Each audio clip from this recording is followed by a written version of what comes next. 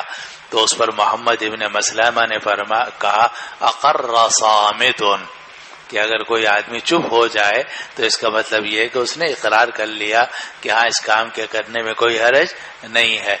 پھر اس کے بعد انہوں نے رسول اللہ صلی اللہ علیہ وسلم سے عرض کیا کہ یا رسول اللہ ہو سکتا ہے کہ ہمیں ان سے کچھ توریہ والی یا جھوٹ والی بات بیان کرنی پڑے، تو کیا ہمیں اس کے ساتھ جھوٹی بات بیان کرنا جائز ہے یا نہیں ہے؟ نبی کریم صلی اللہ علیہ وسلم نے اجازت دے دی کہ ہاں تم اس سے توریہ والی یا جھوٹی والی بات کر سکتے ہو. لیکن آپ نے فرمایا کہ تم اپنے سردار سے مشورہ کر لو، اور ان کے سردار تھے سعد ابن معاذ رضی اللہ عنہ. چنانچہ انہوں نے سعد ابن معاذ رضی اللہ عنہ سے مشورہ کیا. سعد ابن معاذ بھی پریشان تھے اسی وجہ سے کہ یہ آدمی مسلمان عورتوں کے ساتھ تشبیب کیا کرتا تھا. تو حضرت سعد ابن معاذ رضی اللہ عنہ نے بھی ان کو اجازت دے دی. چنانچہ قبیلہ اوس کے یہ افراد تھے 4-5، یہ گئے اور جا کر اس کو قتل کیا. اس سے متعلق یہ باب قائم کیا کہ باب قتل کعب ابن الاشرف.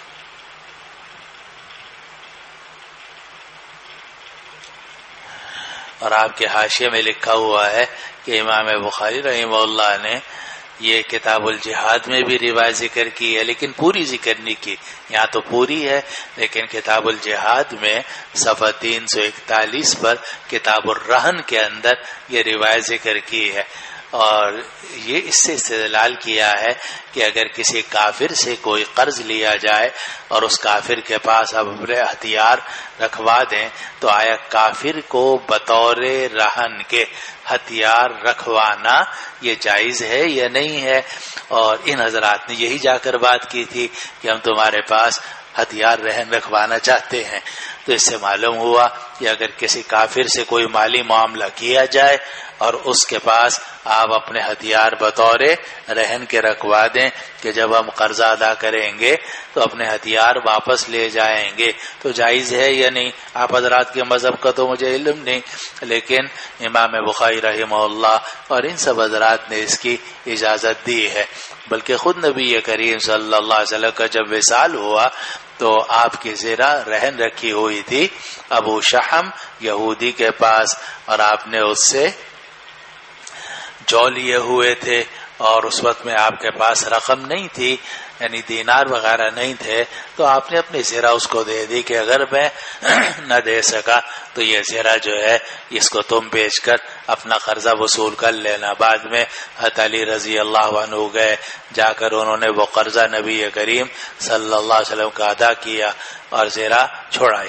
تو بہرحال اس سے سب سے ہی بات ثابت ہوتی ہے کہ اگر ہتھیاروں کا کوئی حصہ جو فوری ضرورت کا نہ ہو اور مسلمانوں کے خلاف بھی کام نہ آئے، غیر احترازی قیود احترازی، یا وہ آپ کسی کافر کے پاس بطور رہن کے رکھوا دیں تو جائز ہے یا نہیں ہے؟ تو امام بخاری رحمہ اللہ نے کتاب الرہن میں یہ مسئلہ ذکر کیا اور اس حدیث کو لے کر آئے کہ ہتھیاروں کو بطور رہن کے رکھوانا جائز ہے۔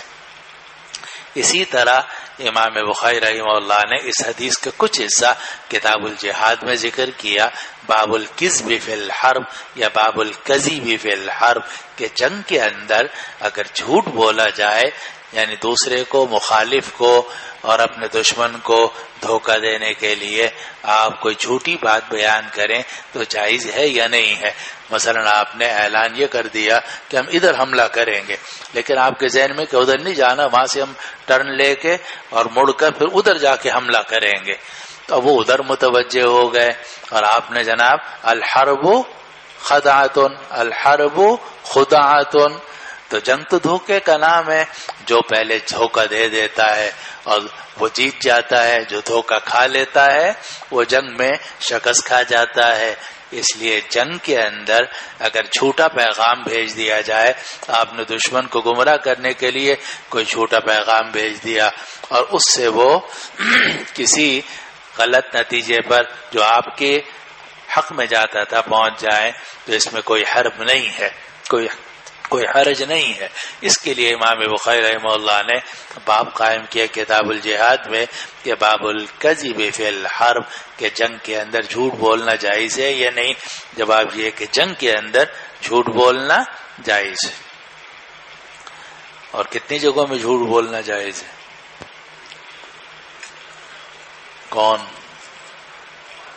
کون بتائے گا؟ چلو،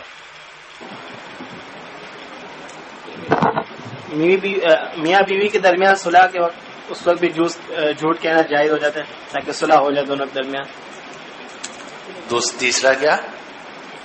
میاں بیوی کے درمیان صلح کرانے کے وقت اور آپس میں اگر لڑائی، ایک تو ہے الاصلاح بین الناس، کہ لوگوں کے درمیان صلح کرانے کے لیے اگر آپ توریہ کریں، بہتر تو جھوٹ نہ بولا جائے، یعنی جھوٹ جیسی بات کی جائے۔ مثلا آپ دو دشمن تھے، ان کے درمیان صلح کرانا چاہتے ہیں، آپ ایک دشمن کے پاس گئے، یار تم اس کو دشمن سمجھتے ہو، وہ تو تمہارے لیے دعائیں کرتا ہے، اور آپ نے تعویل یہ کر لی کہ ہر نماز کے بعد کہتا ہے رب اغفر لی ولوالدی وللمؤمنین یوم یقوم الحساب، وہ تو آپ کے لیے مغفرت کی دعا کرتا ہے۔ تو یہ کذب ہے للاصلاح بین الناس، اس کی گنجائش دی گئی ہے۔ اسی طرح بیوی، آپ کو بیوی سے، اپنی بیوی سے محبت نہیں ہے، بلکہ زبردستی آپ کے گھر والوں نے آپ کی شادی کرا دی ہے، جیسا کہ آپ کی اکثر ایسی ہوتی ہے، تو آپ کہیں اور چاہتے تھے، لیکن ماں باپ کے ناک آڑے آ گئی، گردن آڑے آ گئی، انہوں نے جناب آپ کی شادی کرا دی۔ اب بیوی نے پوچھا کہ تمہیں مجھ سے محبت نہیں ہے؟ اب اگر آپ یہ کہیں کہ نہیں ہے تو اس سے تو فساد پیدا ہوگا، جو کچھ تھوڑا بہت رشتہ ہے وہ بھی ختم ہو جائے گا. آپ کے ہاں مجھے بہت محبت ہے، اور محبت سے مراد ہے کہ تبھی محبت ہونی شرعی محبت ہے. شریعت میں تمہارا حق ادا کرنا ہی کرنا ہے، اس لیے محبت. اب یہ توریہ ہے تو یہ میاں بیوی کے درمیان محبت پیدا کرنے کے لیے یا محبت باقی رکھنے کے لیے یا دشمن مسلمانوں کے درمیان صلح کرانے کے لیے اس کی اجازت دی گئی ہے. اور یہ سب حدیث سے ثابت ہے. مشکات میں حدیث موجود ہے، لیکن پڑھے کون؟ نہ کوئی پڑھتا ہے نہ پڑھاتا ہے. کہانیاں ہیں، اسی کے اوپر گزارا ہے سارا. اسی طرح جنگ کے اندر جھوٹ بولنا تو یہ بھی جائز ہے. اس میں بھی بہتر یہ ہے کہ سری جھوٹ نہ بولا جائے بلکہ توریہ کر لیا جائے. تو بہرحال امام بخاری رحمہ اللہ یہ اس حدیث کے تھوڑے تھوڑے حصے کتاب الرہن کے اندر اور باب الکذب فی الحرب کے اندر، اور ایک اور باب قائم کیا باب الفتک باہل الحرب، اور اس سے بڑا مسئلہ حل ہوتا ہے کہ باب الفتک باہل الحرب، کہ جو حربی لوگ ہیں ان پر اگر اچانک حملہ کر دیا جائے اور ان کو توبہ کا موقع نہ دیا جائے یا لڑائی کا موقع نہ دیا جائے تو جائز ہے یا نہیں ہے؟ جواب یہ کہ جائز ہے. تو یہاں یہ جو کعب ابن الاشرف تھا یہ اہل حرب میں سے ہو گیا تھا، معاہد نہیں رہا، اس لیے کہ جب اس نے وہاں جا کر مکہ مکرمہ میں بیت اللہ کے قریب کھڑے ہو کر مسلمانوں کے خلاف اعلان جنگ کر دیا، قد استعلن بعداوتنا، تو پھر یہ معاہد نہ رہا، ذمی نہ رہا، بلکہ حربی بن گیا. جب حربی بن گیا تو باب الفتک باہل الحرب، اہل حرب کے ساتھ اگر اچانک حملہ کر دیا جائے حربی لوگوں پر تو جائز ہے یا نہیں ہے؟ جواب یہ ہے کہ جائز ہے. تو یہ مسائل ہیں جو امام بخاری رحمہ اللہ پہلے اس سے مستنبط کر چکے ہیں، لیکن روایت پوری وہاں ذکر نہیں کی کہیں بھی، یہاں روایت ذرا تفصیلی آئی ہے. روایت نقل کی سفیان ابن عیینہ روایت کرتے ہیں کہ عمرو ابن دینار نے مجھے یہ بتایا.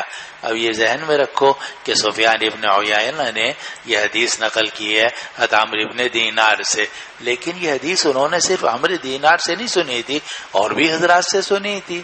اسی لیے آپ بیچ بیچ میں دیکھیں گے کہ وہ کہتے ہیں وقال غیر عمرو. سفیان حدیث بیان کرتے کرتے درمیان میں یہ کہیں گے کہ وقال غیر عمرو، کہ عمرو ابن دینار کے علاوہ جو باقی استاد ہیں میرے انہوں نے یہ بھی اضافہ کیا ہے.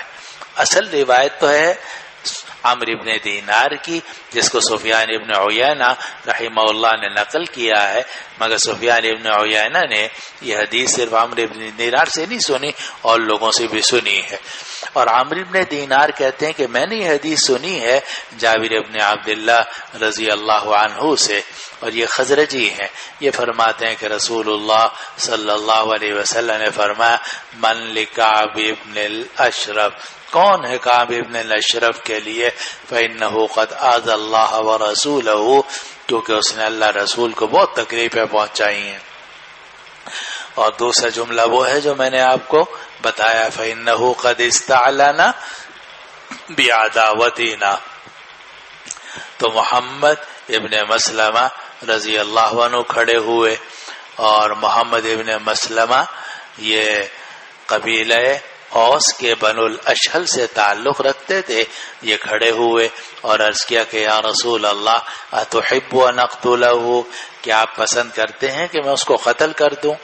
آپ نے قتل کا شروع میں ذکر صراحتاً نہیں فرمایا تھا، صرف یہ فرمایا تھا کون ہے کعب ابن الاشرف کو ٹھیک کرے. تو انہوں نے عرض کیا کہ تحب ان اقتلہ، اس روایت میں ہے قال نعم، کہ آپ نے فرمایا نعم. لیکن دوسری روایتوں میں یہ آ رہا ہے کہ آپ نے نام نہیں فرمایا تھا بلکہ آپ خاموش ہو گئے تھے. جب خاموش ہو گئے تھے تو محمد ابن مسلمہ نے جملہ بولا اقر صامت، کہ جو آدمی خاموش ہو جائے السکوت فی معرض البیان بیان، تو اگر بیان کی جگہ ہو اور اس میں سکوت اختیار کر لیا جائے تو وہ بھی بیان ہی سمجھا جاتا ہے. تو گویا انہوں نے اس کو نام سے تعبیر کر دیا. قال فاذن لی ان اقول شیئا، تو محمد ابن مسلمہ نے کہا کہ آپ مجھے اجازت دیجئے کہ میں کوئی بات کہوں. کوئی بات کہوں کیا مطلب؟ یعنی ایسی بات کروں جو واقعے کے مطابق نہ ہو. ایسی بات کروں جو واقعے کے مطابق نہ ہو. اور جو بات واقعے کے مطابق نہ ہو اسی کو کذب بھی کہتے ہیں. اسی لیے اس پر باب قائم کیا امام بخاری رحمہ اللہ نے کتاب الجہاد میں باب الکذب فی الحرب. تو یہ عرض کیا کہ آپ مجھے اجازت دے دیجئے کہ میں کوئی بات کروں. فقال قل، آپ نے فرمایا ٹھیک ہے تم کہہ سکتے ہو.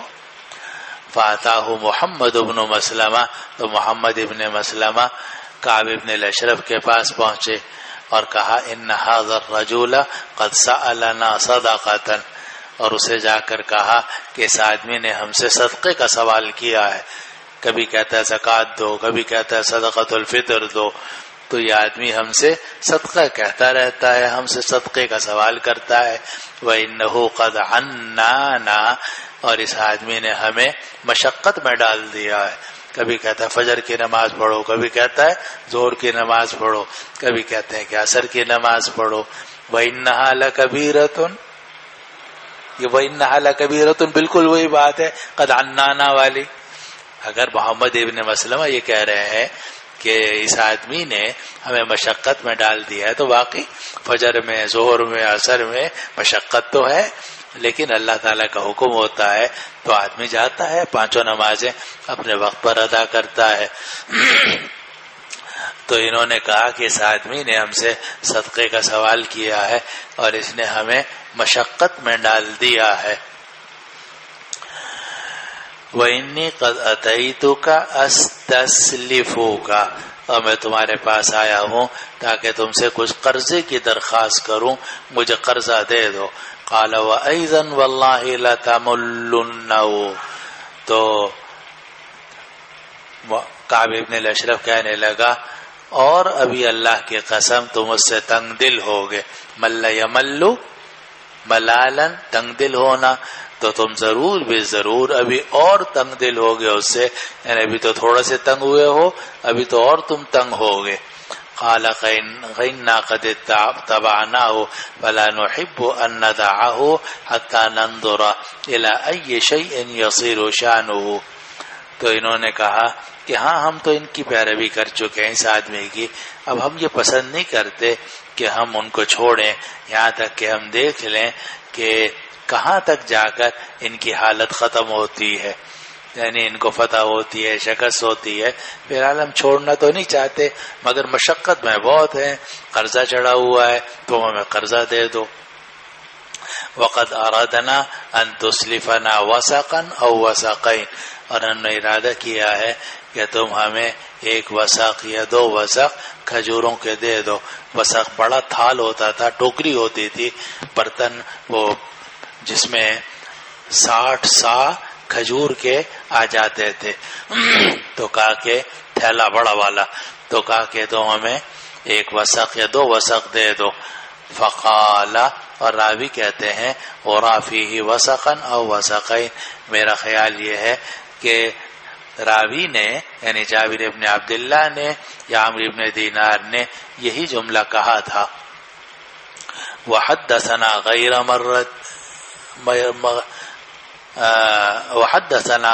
مرت اور عمرو ابن دینار نے یہ حدیث ہم سے کئی مرتبہ بیان کی. فلم یذکر وسقا او وسقین، اور میں نے ان سے پوچھا کہ اس میں آپ نے شروع میں تو وسق اور وسقین کا ذکر کیا تھا. فقلت له فیہ وسقا او وسقین، میں نے عمرو ابن دینار سے کہا کہ اس میں تو وسق اور وسقین کا بھی لفظ تھا جب آپ نے پہلے حدیث بیان کی تھی. فقال اورا فیہ وسقا او وسقین، تو عمرو ابن دینار نے فرمایا کہ ہاں میرا خیال یہ ہے کہ وسق اور وسقین تھا. یہ وہ بات ہے کہ باب من حدث ثم نسی. تو عمرو بن دینار نے شروع میں تو وسق اور وسقین کا لفظ ذکر کیا تھا، لیکن بعد میں جب وہ ذکر کرتے تھے کبھی وسق وسقین کو ذکر کرتے تھے کبھی نہیں کرتے تھے. تو عمرو بن دینار نے کہا کہ آپ نے پہلے تو وسق اور وسقین کا لفظ ذکر کیا تھا. کہا مجھے بھی خیال ہے کہ وسق اور وسقین کا لفظ تھا. فقال نعم، اب یہ فقالہ کے ضمیر راجع ہے کعب ابن اشرف کی طرف کہ ٹھیک ہے. اس نے کہا ہاں ارہنونی، لیکن تم میرے پاس کوئی چیز بطور رہن کے رکھواؤ. ٹھیک ہے میں تمہیں قرضہ تو دینے کے لیے تیار ہوں اور جو دے دوں گا، کھجوریں دے دوں گا، مگر یہ کہ کوئی چیز رہن رکھواؤ. قالوا ای شیء ترید، محمد ابن مسلمہ اور ان کے ساتھیوں نے کہا کہ کون سی چیز تم رہن رکھوانا چاہتے ہو؟ قال ارہنونی نساءکم، تو کہنے لگا کہ اپنی عورتیں میرے پاس رہن رکھواؤ. اب اسی سے اندازہ ہوتا ہے کہ اس کا ذہن کتنا خبیثانہ تھا. تو کہا کہ ارہنونی نساءکم، تم اپنے عورتوں کو ہمارے پاس رہن رکھواؤ. قالوا کیف نرہنک نساءنا وانت اجمل العرب، انہوں نے بھی اس پر مکھن پالش لگائی اور کہا کہ ہم تمہارے پاس اپنی بیویاں یا اپنی عورتیں کیسے رہن رکھوا دیں جبکہ تم عرب کے خوبصورت ترین آدمی ہو.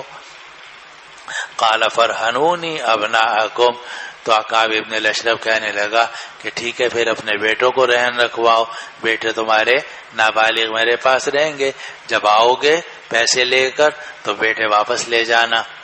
قالوا کیف نرہنک ابناءنا، تو محمد بن مسلمہ نے کہا کہ ہم اپنے بیٹے تمہارے پاس کیسے رہن رکھوائیں. فیسب احدہم، بعد میں ان بیٹوں کو بڑے ہونے کے بعد گالی دی جائے گی اور کہا جائے گا یہ وہ ہے لڑکا جو کہ کھجوروں کے عوض میں رہن رکھا گیا تھا. فیسب احدہم، پھر ان میں سے ایک کو گالی دی جائے گی. فقال رہن بوسق او وسقین، اور کہا جائے گا کہ یہ وہ ہے جو ایک وسق یا دو وسق کے بدلے میں رہن رکھا گیا تھا. ھذا عار علینا، یہ تو ہمارے لیے بڑی عار کی بات ہوگی. ولکننا نرہنک اللئامۃ، لیکن ہم تمہارے پاس ہتھیار رہن رکھوا دیں گے، ہم ہتھیار لے کر آئیں گے، وہ ہتھیار تمہیں بطور رہن کے رکھوا دیں گے. لئامہ سفیان کہتے ہیں کہ لئامہ کا مطلب کیا ہے؟ ہتھیار. فوعدہ ان یاتیہ، چنانچہ محمد ابن مسلمہ نے کعب ابن الاشرف سے وعدہ کر لیا کہ وہ یہ ہتھیار لے کر آئیں. تو وہ ان کا مقصد حاصل ہو گیا کہ ہتھیار لانے کی ان کو اجازت مل گئی اور اسی ہتھیار سے پھر انہوں نے کعب ابن الاشرف کا کام تمام کیا. فجاءہ لیلا، اور پھر محمد ابن مسلمہ کعب ابن الاشرف کے پاس پہنچے رات کے وقت میں. ومعہ ابو نائلہ، اور یہ خود بھی تھے اور ان کے ساتھ ابو نائلہ تھے جو کعب ابن الاشرف کے رضاعی بھائی تھے. وہ رضاعی بھائی تھے اور محمد ابن مسلمہ بھتیجے لگتے تھے ذرا دور کے رشتے سے، یعنی معاف کیجئے بھانجے لگتے تھے، بھتیجے نہیں، ابن اختی، بھانجے لگتے تھے دور کے رشتے سے. فدعاہم الی الحصن، تو اس نے ان کو بلایا قلعے کی طرف. فنزل الیہم، تو یہ جو کعب بن الاشرف تھا یہ اتر کے ادھر جانے لگا ان لوگوں کے پاس. فقالت لہ امراتہ، تو اس کی جو بیوی تھی، کہتے ہیں ابھی کچھ دن پہلے شادی ہوئی تھی، شادیاں تو بہت تھی اس کی، لیکن یہ ایک اور شادی اس نے کی تھی. اور اس کی بیوی کہنے لگی این تخرج هذه الساعة، کہ اس وقت میں رات کے سناٹے میں تم کہاں جا رہے ہو؟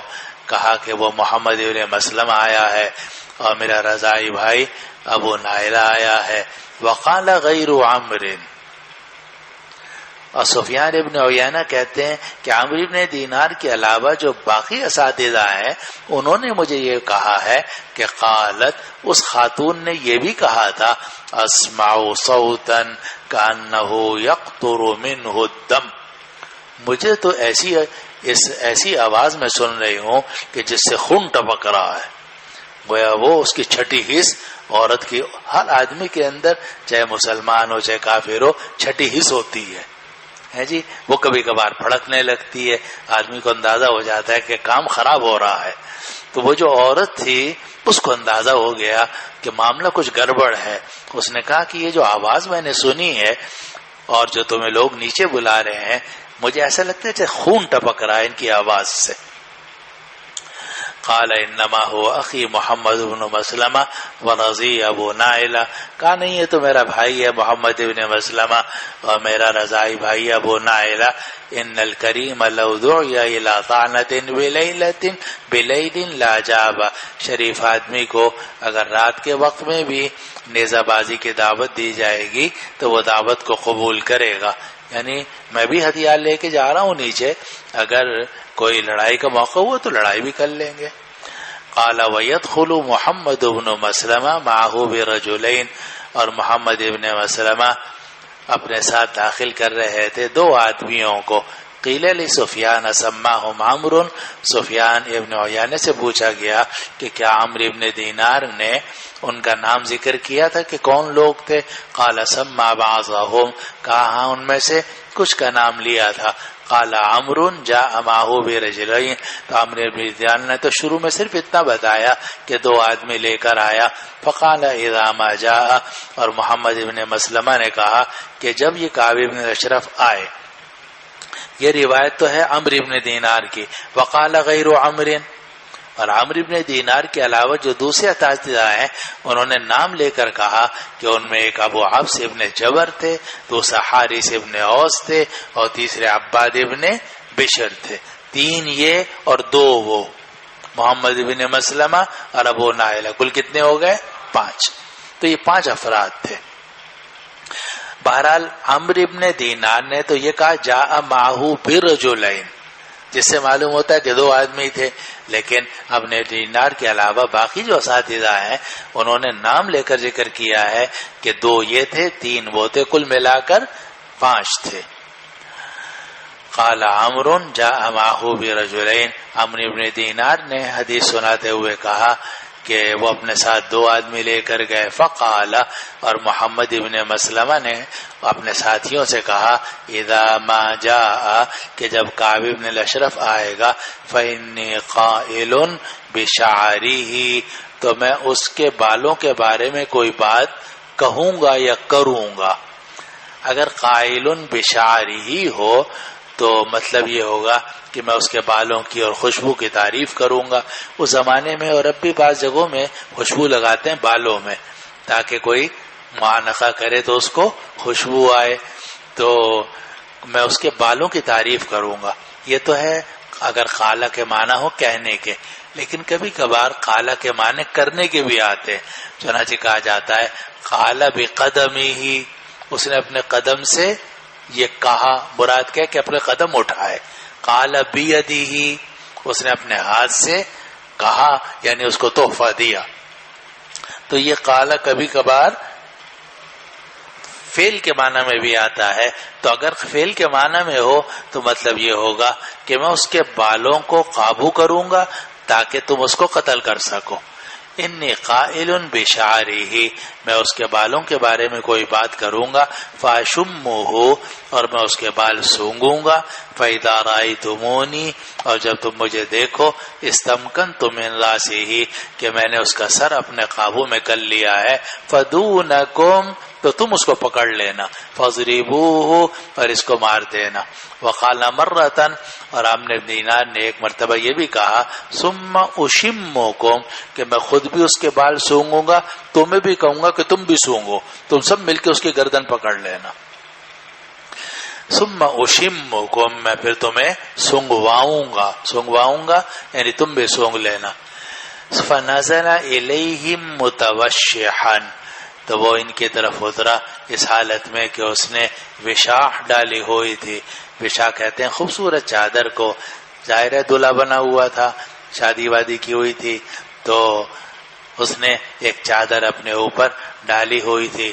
وَهُوَ يَنْفَحُ مِنْهُ رِيحُ الطِّيبِ، اور خوشبو اس سے پھوٹ رہی تھی، جسم سے، بالوں سے، کپڑوں سے خوشبو آ رہی تھی. فقال ما رأيتك اليوم ريحا اطيب، تو محمد ابن مسلمہ نے کہا کہ میں نے آج کے دن کی طرح تو کوئی خوشبو ہی نہیں دیکھی، بڑی شاندار خوشبو ہے، بڑی پاکیزہ خوشبو ہے. وقال غیر عمرو، یہ تو عمرو ابن دینار نے جملہ نقل کیا، اور عمرو ابن دینار کے علاوہ دوسرے اساتذہ نے یہ کہا کہ قال کہ کعب ابن الاشرف نے جواب میں یہ بھی کہا تھا کہ عندي اعطر سید العرب، کہ میرے پاس عرب کے سردار کی بڑی معطر لڑکی ہے، واکمل العرب، اور جو عرب کا کامل ترین آدمی ہے اس کی عورت ہے، یا عرب کی کامل ترین عورت ہے اپنی خوبصورتی اور خوشبو کے اعتبار سے۔ قال عمرو ابن دینار نے کہا، اب دیکھو کبھی اصل روایت تو عمرو ابن دینار کی جس کو سفیان ابن عیینہ نقل کر رہے ہیں، لیکن بیچ بیچ میں ٹکڑے لا رہے ہیں کہ اصل روایت تو عمرو دینار کی ہے لیکن غیر عمر نے یہ بھی اضافہ کیا ہے۔ اب پھر قال عمرو ابن دینار کہتے ہیں کہ فقال تأذن لی ان اشم راسک، کہ محمد ابن مسلمہ نے کعب ابن الاشرف سے کہا کہ کیا آپ مجھے اجازت دیتے ہیں کہ میں آپ کا سر سونگ لوں، بڑی شاندار خوشبو آ رہی ہے۔ قال نعم، کہا سونگ لو۔ فشمہ، دونوں نے سر سونگا، بڑی خوبصورت شاندار خوشبو تھی۔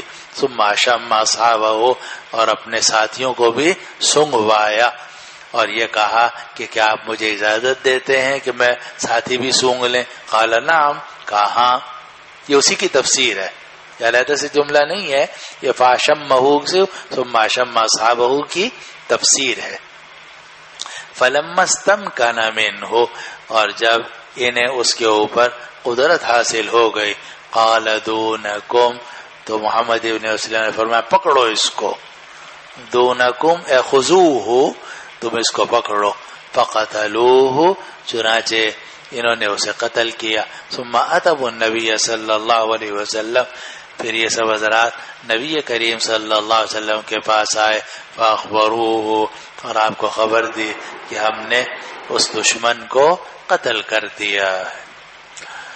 چلو جی، اور یہ کعب بن الاشرف، ابھی میں کچھ عرصے پہلے گیا تو لوگ مجھے لے گئے، کہنے لگے کہ سعودی عرب نے یہ کعب بن الاشرف کا جو قلعہ ہے اس کو آثار قدیمہ میں قرار دے دیا ہے، چنانچہ باؤنڈری لگا کر اس کو بند کیا ہوا تھا۔ پرانی عمارت تھی، گری ہوئی، کچھ گری ہوئی، کچھ اینٹیں کھڑی ہوئی تھی، اور جنگلہ لگا کے اس پہ لکھا ہوا تھا کہ یہ کعب بن الاشرف کی رہائش گاہ تھی۔ چلو جی،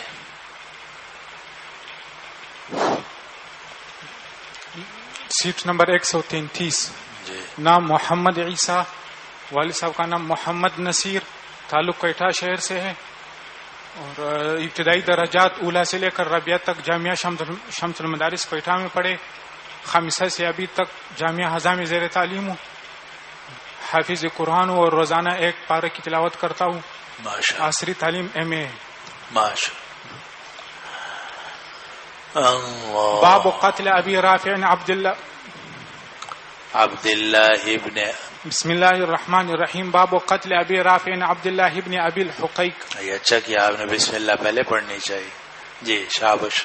ویقال سلام ابن ابی اور دیکھو نا الحقیق، ہمارا یہ کلو امرین ذی بال لم یبدا، پہ ہم کتنی بحثیں کر کے آئے کافیہ کے اندر، شرح جامی کے اندر، لیکن جب ہم پڑھتے ہیں تو بسم اللہ پڑھنا بھول جاتے ہیں۔ انہوں نے تو خیر ماشاءاللہ یاد رکھ لی، دوبارہ پڑھ لی، یہ ان کی بڑائی کی بات ہے، اچھائی کی بات ہے، لیکن اکثر طالب علم اتنی بحثیں کر کے آتے ہیں لیکن جناب بسم اللہ نہیں پڑھتے، جان نکلتی ہے ان کی۔ اسی طرح جب رسول اللہ کا نام آ جائے تو صلی اللہ علیہ وسلم نہیں کہتے، صحابی کا نام آ جائے رضی اللہ عنہ نہیں کہتے، اور تقریر کرواؤ تو آدھے گھنٹے کی تقریر کرنے کے لیے تیار ہو جائیں گے۔ اسی لیے ہمارے اکابر کہتے ہیں کہ آج کل مدرسوں میں دین پڑھایا جا رہا ہے، سکھایا نہیں جا رہا، حالانکہ دین خالی پڑھنے کا نام نہیں ہے، دین پر تو عمل کرنا ہے۔ جب تک آپ عمل نہیں کریں گے تو کیسے یہ دین نافذ ہوگا؟ چلو جی۔ ويقال سلام بن أبي الحقيق كان بخيبر ويقال في حصن له بأرض الحجاز. وقال الزهري هو بعد كعب بن الأشرف. وبالسند المتصل منا إلى الإمام الهمام الحافظ الحجة أمير المؤمنين في الحديث أبي عبد الله محمد بن إسماعيل بن إبراهيم بن المغيرة بردزبال الجعفي البخاري رحمه الله تعالى ومتعنا بعلومه وبركاته آمين. قال حدثنا إسحاق بن نصر قال حدثنا يحيى بن آدم قال حدثنا ابن أبي زائدة عن أبيه عن أبي إسحاق عن البراء بن عازب رضي الله عنهما وعنهم قال بعث رسول الله صلى الله عليه وسلم رهطا إلى أبي رافع فدخل عليه عبد الله بن عتيك بيته ليلا وهو نائم فقتله. وبه قال حدثنا يوسف. ان شاء الله. اللهم صل على سيدنا مولانا.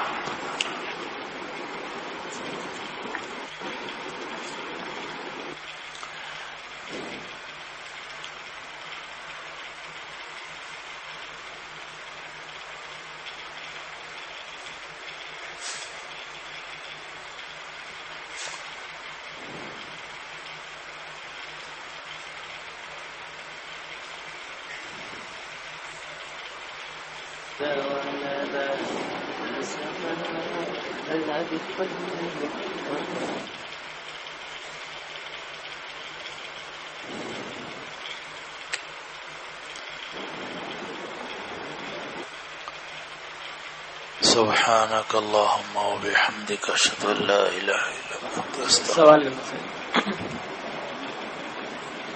صحیح سوال کون جی؟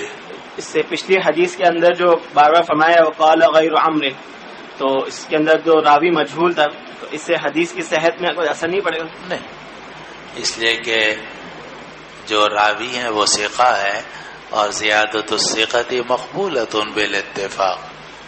اگر ثقہ کو اضافہ کرے اور وہ اپنے ان اساتذہ سے اس حصے کو نقل کرے جن کو وہ ثقہ سمجھتا ہے تو وہ زیادت مقبول ہوگی. پھر یہ کہ اس سے اصل مسئلے میں کوئی فرق نہیں پڑتا، وہ یہ ہے کہ اس کی بیوی نے یہ کہا تھا یا نہیں کہا تھا. تو عمرو بن دینار نے تو بیوی کا قول نقل نہیں کیا تھا، لیکن عمرو بن دینار کے علاوہ جو دوسرے اساتذہ ہیں انہوں نے بیوی کا قول بھی نقل کر دیا. تو اس سے اصل حدیث کی صحت میں کوئی فرق نہیں پڑتا بلکہ اضافہ ہوتا ہے، اور یہ کوئی دوسری روایات کے معارض نہیں ہے. جب تعارض نہیں ہے کہ تعارضا تساقطا والی صورت ہو تو یہ بھی روایت قبول کی جائے گی اور وہ بھی قبول کی جائے گی. باب قتل ابی رافع عبداللہ ابن ابی الحقیق، یہ باب ہے ابو رافع عبداللہ ابن ابی الحقیق کے قتل کے بارے میں. اور کہا جاتا ہے کہ اس کا اصل نام تھا سلام ابن ابی الحقیق، اور یہ خیبر میں رہا کرتا تھا، اور اس کا اپنا بڑا قلعہ تھا حجاز کی زمین کے اندر. اور زہری کہتے ہیں کہ اس کا قتل ہوا ہے کعب بن الاشرف کے قتل کے بعد.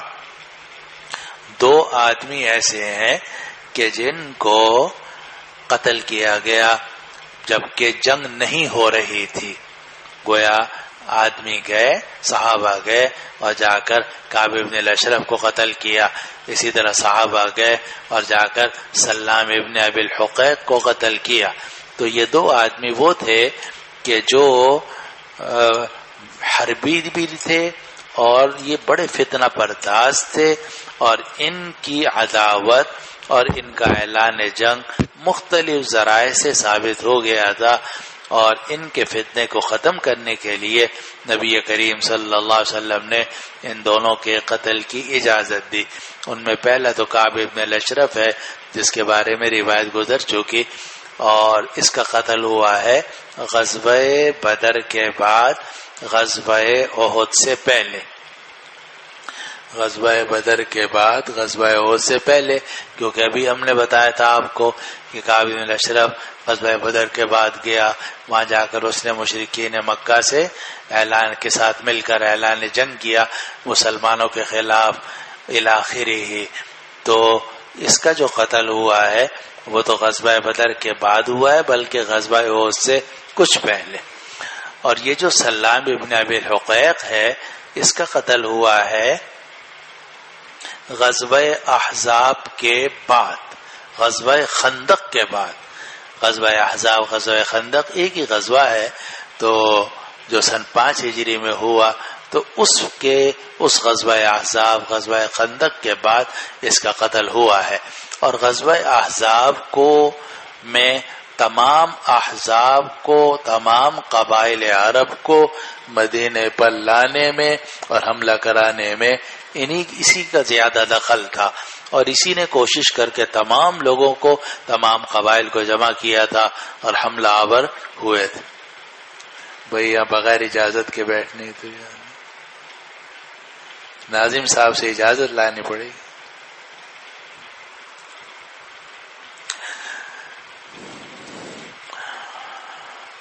تو آگے تفصیل سے آ جائے گا کہ بنو نذیر اور بنو قینوقا کو جب جلا وطن کیا گیا تو یہ چلے گئے تھے کہاں؟ خیبر کے علاقے میں، اور خیبر میں پہلے سے یہودی رہتے تھے۔ ان یہودیوں کا جو بڑا سردار تھا وہ تھا سلام ابن ابی الحقیق، اور جب غزوہ بدر ہو گیا، غزوہ احد ہو گیا، اس کے بعد اس نے جا کر مشرکین مکہ سے بات کی کہ ایک مرتبہ تم زبردست حملہ کرو مدینہ منورہ پر، اور اگر تم کامیاب ہو گئے تو 10 سال تک خیبر کی آدھی پیداوار ہم تمہیں دیں گے۔ یہ اس نے معاہدہ کیا مشرکین مکہ سے۔ چنانچہ اسی معاہدے کے نتیجے میں تمام قبائل عرب، جن میں مشرکین مکہ بھی تھے اور دوسرے قبائل تھے جن کا ذکر آگے آ جائے گا، خاص طور پر قبیلہ غطفان جس کی بڑی بھاری تعداد تھی، جس کی وجہ سے مسلمان زیادہ پریشان ہوئے تھے، یہ سارے قبائل حملہ آور ہوئے۔ ان قبائل کو لانے والا اور ان قبائل کو مدینہ منورہ پر حملہ آور کرانے والا جو شخص تھا وہ یہ تھا سلام ابن ابی الحقیق۔ پھر غزوہ احزاب تو ہو گیا، غزوہ خندق ختم ہو گیا، اللہ تعالی نے مسلمانوں کی حفاظت فرمائی۔ بعد میں جو خزرج کے لوگ تھے انہوں نے نبی کریم صلی اللہ علیہ وسلم سے عرض کیا کہ یا رسول اللہ اگر آپ اجازت دیں تو ہم اس سلام ابن ابی الحقیق کو ٹھکانے لگائیں، کیونکہ اس نے بہت فتنہ پھیلا رکھا ہے۔ تو نبی کریم صلی اللہ علیہ وسلم نے خزرج کے لوگوں کو اجازت دی، چنانچہ خزرج کے لوگ گئے اور انہوں نے جا کر اس سلام ابن ابی الحقیق کو قتل کیا۔ اور کہا جاتا ہے کہ کعب ابن الاشرف کو قتل کرنے والے اوس کے لوگ تھے، اور یہ اوس کے لوگ اس کے قریب ترین لوگ تھے، جیسے کہ محمد ابن مسلمہ، ابو نائلہ، ان کو جانتا تھا، پہچانتا تھا، ان کے ساتھ پرانے تعلقات تھے۔ اسی طرح وہاں جا کر جو قتل کرنے والے تھے، یعنی سلام ابن ابی الحقیق کو قتل کرنے والے وہ عبداللہ ابن عتیق رضی اللہ عنہ، دوسرے صحابہ تھے، وہ خزرج کے لوگ تھے اور وہ بھی اس کو جاننے والے تھے اور وہ ان کو جانتا تھا۔ تو یہ وہاں پہنچے، اور اوس اور خزرج میں ویسے بھی تھوڑا بہت تنافس رہتا تھا، تو خزرج کے لوگوں نے سوچا کہ اوس کے قبیلے والوں نے تو ایک بڑے دشمن کا کام تمام کیا تھا، ہمیں بھی کوئی موقع ملنا چاہیے۔ چنانچہ انہوں نے نبی کریم صلی اللہ علیہ وسلم سے درخواست کی، آپ نے اجازت دے دی، اور پھر انہوں نے جا کر سلام ابن ابی الحقیق کا خاتمہ کیا۔ اس کے لیے باب قائم کیا کہ باب قتل ابی رافع عبداللہ ابن ابی الحقیق، یہ باب ہے ابو رافع کے قتل کے بارے میں، اور اس کا نام تھا عبداللہ ابن ابی الحقیق، اور یہ بھی کہا جاتا ہے کہ نہیں، اصل نام تھا اس کا سلام ابن ابی الحقیق، اور سلام ہی کو ترجیح دی ہے صاحب السیرہ ابن ہشام رحمہ اللہ نے کہ اصل نام اس کا تھا سلام ابن ابی الحقیق، کنیت تھی ابو رافع۔ ابو رافع سلام ابن ابی الحقیق کانا بخیبر، یہ خیبر میں رہتا تھا، اور کہا جاتا ہے کہ اپنے قلعے میں رہتا تھا جو حجاز کی زمین میں تھا۔ حجاز تو بہت بڑا علاقہ ہے، اسی میں خیبر بھی شامل ہے، خیبر کے علاقے میں رہتا تھا۔ وقال زہری، اور زہری نے فرمایا کہ اس کا قتل ہوا ہے کعب ابن الاشرف کے قتل کے بعد، بلکہ بعد نہیں، کافی بعد، کیونکہ یہ تو ہوا ہے تقریباً 3 ہجری میں، اور اس کا قتل ہوا ہے 5 ہجری میں، تقریباً 2 سال کے بعد۔ روایت نقل کی حدثنا اسحاق بن نصر قال حدثنا يحيى بن آدم قال حدثنا ابن ابي زائدة عن ابيه عن ابي اسحاق عن البراء بن عازب رضي الله عنه وعنه قال بعث رسول الله صلى الله عليه وسلم رهطا الى ابي رافع، کہ رسول اللہ صلی اللہ علیہ وسلم نے کچھ لوگوں کو بھیجا، راحت کہتے ہیں مادون العشرہ، جو 10 سے کم ہو، چھوٹا سا گھر ہو، آپ نے بھیجا ابو رافع کی طرف. فدخل علیہ عبداللہ ابن عتیق بیتہ لیلا، تو عبداللہ ابن عتیق رضی اللہ عنہ اس کے گھر میں رات کے وقت داخل ہوئے. وہو نائم، اور وہ سو رہا تھا. فقتلہ، اور اس کو جا کر قتل کیا. اسی پر امام بخاری رحمہ اللہ نے کتاب الجہاد میں یہ حدیث، بلکہ اس حدیث کا تھوڑا سا ٹکڑا ذکر کیا ہے اور اس پر عنوان قائم کیا ہے کہ باب قتل النائم المشرک. اگر مشرک سو رہا ہو، مگر یہ ضروری ہے کہ حربی ہو. آپ ذمی کو اس طرح قتل نہیں کر سکتے. حربی ہو، پتہ نہیں آواز آ رہی نہیں آ رہی والے صاحب، ہر ذمی کی اجازت نہیں ہے. ذمہ تو ہمارے ذمے میں ہے، اس کی جان مال آبرو کے ذمہ دار ہم مسلمان ہیں. اور حدیث میں آتا ہے کہ جس نے کسی ذمی پر ہاتھ ڈالا تو قیامت کے دن میں اس کی طرف سے دفاع کروں گا، اس ذمی کی طرف سے. تو ذمی پہ تو ہاتھ ڈالنے کی کوئی اجازت نہیں ہے. لیکن اگر حربی ہو اور اس کو اچانک قتل کر دیا جائے، وہ سو رہا ہو، یا جناب کسی طریقے سے بھی آپ الحرب خدعۃ، دھوکے کے ساتھ اس کو قتل کر دیں، حربی ہونا ضروری ہے، تو اس کی گنجائش ہے. تو اس لیے باب قتل النائم المشرک کے عنوان سے امام بخاری رحمہ اللہ نے ذکر کیا اس کا. اب آگے روایت لمبی ہے، وہ کل انشاءاللہ تعالی. اللہ سبحانہ و تعالی. کون صاحب کہاں؟ 389 ہاں بھائی کدھر؟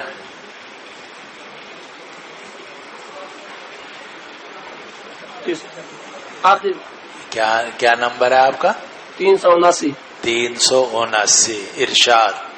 حضرت عمر رضی اللہ تعالیٰ عنہ نے جب حضرت علی عباس رضی اللہ تعالیٰ عنہ سے سوال کیا تھا کہ آپ نے حدیث نہیں سنی لا نورث ما ترک ما صدقہ، تو انہوں نے اقرار کیا تھا کہ ہم نے یہ حدیث سنی ہے. سمجھ میں نہیں آ رہا مجھے، آرام سے بولو.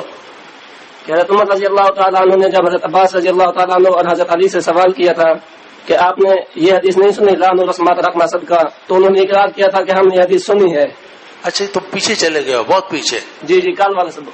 کل والے سبق کی بات؟ جی صحیح. ہاں میں تو سمجھ رہا تھا آج کے سبق کیا پوچھ رہے ہو. اب سمجھ میں آیا کہ تم اس مسئلے کی طرف گئے ہو. جی ارشاد. تو پھر یہ دونوں حضرت صدیق اکبر رضی اللہ تعالیٰ عنہ کے پاس کیسے گئے تھے، حالانکہ یہ حدیث تو سنی ہوئی تھی؟ کیا سوال کیا کہ ہو گیا کہ یہ حدیث تو ان دونوں حضرات نے سنی ہوئی تھی لا نورث ما ترک ما صدقہ، پھر حضرت صدیق اکبر رضی اللہ تعالیٰ عنہ کے پاس یہ دونوں حضرات کیسے گئے؟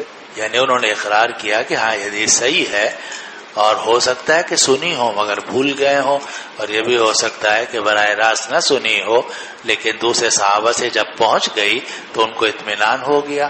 اور ایسا بکثرت ہوتا تھا کہ ایک صحابی کو حدیث نہیں پہنچی ہوتی تھی، لیکن دوسرے صحابہ اس کو بتاتے تھے.